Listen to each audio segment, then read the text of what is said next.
ဝမှာငွေထက်တန်ဖိုးကြီးတဲ့အရာ၁၀ခုလောကမှာဘဝတစ်ခုရှင်သန်နေထိုင်ဖို့ငွေဟာမရှိမဖြစ်လိုအပ်တဲ့အရာတစ်ခုပါဒါပေမဲ့ဘဝမှာငွေထက်ပိုပြီးတော့တန်ဖိုးကြီးတဲ့အရာတွေကလည်းအများကြီးရှိနေပါသေးတယ်အဲ့ဒီတဲကမှတန်ဖိုးရှိတဲ့အရာ၁၀ခုကိုပြောပြပေးသွားမှာဖြစ်ပါတယ်နံပါတ်1မိဘနှစ်ပါးဆုံးရှုံးသွားပြီးရင်ဘရောမှပြန်မရနိုင်တော့တဲ့အရာတွေထဲမှာမိဘနှစ်ပါးပါဝင်နေပါတယ်ဒါကြောင့်မို့လို့ဖေနဲ့အမေအသက်ရှင်နေတော့မှကိုယ့်ရဲ့မိဘကိုတန်ဖိုးထားပါဂရုစိုက်ပေးပါပြုစုပေးပါမိဘတွေမရှိတော့မှတန်းတာနေတာထက်အသက်ရှင်နေတော့ဂရုစိုက်ပြုစုယူရကျေးဇူးဆက်ပေးပါနံပါတ်2မိသားစုလောကမှာကိုဆိုးသည်ဖြစ်စေကောင်းသည်ဖြစ်စေကိုယ့်ရဲ့ဖြစ်တည်မှုတိုင်းကိုအရှိတိုင်းနားလည်လက်ခံပေးနိုင်တာကကိုယ့်ရဲ့မိသားစုဝင်တွေပါ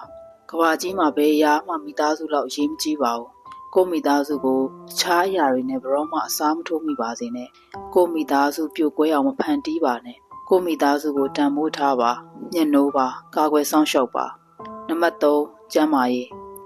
ကိုတန်ဖိုးထားရင်ကိုကျန်းမာရေးကိုဂရုစိုက်ပါကိုကျန်းမာမှစိတ်ချမ်းသာမှာပါကိုကျန်းမာစိတ်ချမ်းသာမှတခြားသူတွေကိုကူညီထောက်ပံ့ပေးနိုင်ပါမယ်ဘလောက်ကြာကြာအသက်ရှင်ရမယ်မှမသိတဲ့လူဘဝမှာအသက်ရှင်တုန်းအနာမဲ့ဖို့ကျမ်းမာရေးကိုဂရုစိုက်ပါနံပါတ်4မေတ္တာတရားကဘာကြီးရဲ့အတောင့်တဆုံးနဲ့စာလောင်မှုသိမ့်ဆုံးအရာကမေတ္တာတရားပါလူတိုင်းကမေတ္တာတရားကိုစာလောင်ငတ်မှုကြတယ်တဲ့ဒါကြောင့်မို့လို့နေရာတိုင်းမှာမေတ္တာတရားကိုဖြန့်ဝေပေးပါအမုန်းတရားတွေကိုခြေဖြတ်ဖို့အင်အားအကြီးမားဆုံးသောလက်နက်ကမေတ္တာတရားပါတဲ့ကဘာကြီးမှာအမုန်းအာဃာတတွေအစားချစ်ချင်းမေတ္တာတွေမှုပြတ်နေစေခြင်းပါတယ်နံပါတ်5အချိန်ကိုတန်ဖိုးထားပါအချိန်ဟာကိုယ့်ရဲ့ဘဝကိုယ့်ရဲ့အနာဂတ်ပါအချိန်ကိုအကျိုးရှိအသုံးပြုတတ်ဖို့သင်ယူပါကိုအောင်မြင်တာကြာရှုံးတာအချိန်ကိုဘလို့အသုံးချခဲ့တယ်လဲဆိုတာပေါ်မှာအများကြီးမူတည်နေပါတယ်ဘဝတစ်ခုကိုအချိန်နဲ့တိဆောက်ထားတာမို့ကိုယ့်ရဲ့ဘဝကိုတန်ဖိုးထားရင်အချိန်ကိုလည်းတန်ဖိုးထားပါနံပါတ်6ပျော်ရွှင်မှုလူဘဝကြီးကအရန်ကိုတိုးလို့ပါတယ်စိတ်ညစ်စရာတွေဝမ်းနည်းစရာတွေကိုမတွေးပါနဲ့ဖြစ်ပျက်သမျှအရာအလုံးကိုအတိတ်မှာထားခဲ့လိုက်ပါဖြစ်ပြီးသမျှအရာအလုံးကပြီးသွားပါပြီလွတ်ချထားခဲ့လိုက်ပါတော့ပျော်စရာတွေကိုတွေးပါပျော်နေပါကဘာကြီးမှာဖြစ်ပျက်သမျှအရာအလုံးကကိုယ်နဲ့အလုံးကမသက်ဆိုင်နေပါဘူးကိုယ့်ကိုစိတ်ဆင်းရဲစေမယ့်အရာတွေဘယ်အရာတွေကိုမဆိုမေ့ပစ်လိုက်ပါပျော်ရွှင်ရေမောစရာတွေကိုသာဖန်တီးပါကိုစိတ်ပျော်အောင်နေပါနံပါတ်9ယုံကြည်မှုဆုံးရှုံးသွားပြီးရင်အသက်တဖန်ပြန်လဲတိဆောက်လို့မရတဲ့အရာတွေထဲမှာယုံကြည်မှုလည်းပါဝင်နေပါတယ်လူတွေကကိုယ့်ရဲ့နာမည်ကိုကြားလိုက်ပြီဆိုတာနဲ့ကိုဆိုလို့ရှိရင်ယုံကြည်သင့်တယ်ဆိုတဲ့အဆင့်အထိဖြစ်အောင်လို့နေပါလူတစ်ယောက်ရဲ့ယုံကြည်မှုကိုဘရောမှအလွဲသုံးစားမလုပ်မိပါစေနဲ့ကိုယ့်ရဲ့ဂုဏ်သိက္ခာကကိုယ့်ရဲ့တန်ဖိုးပါ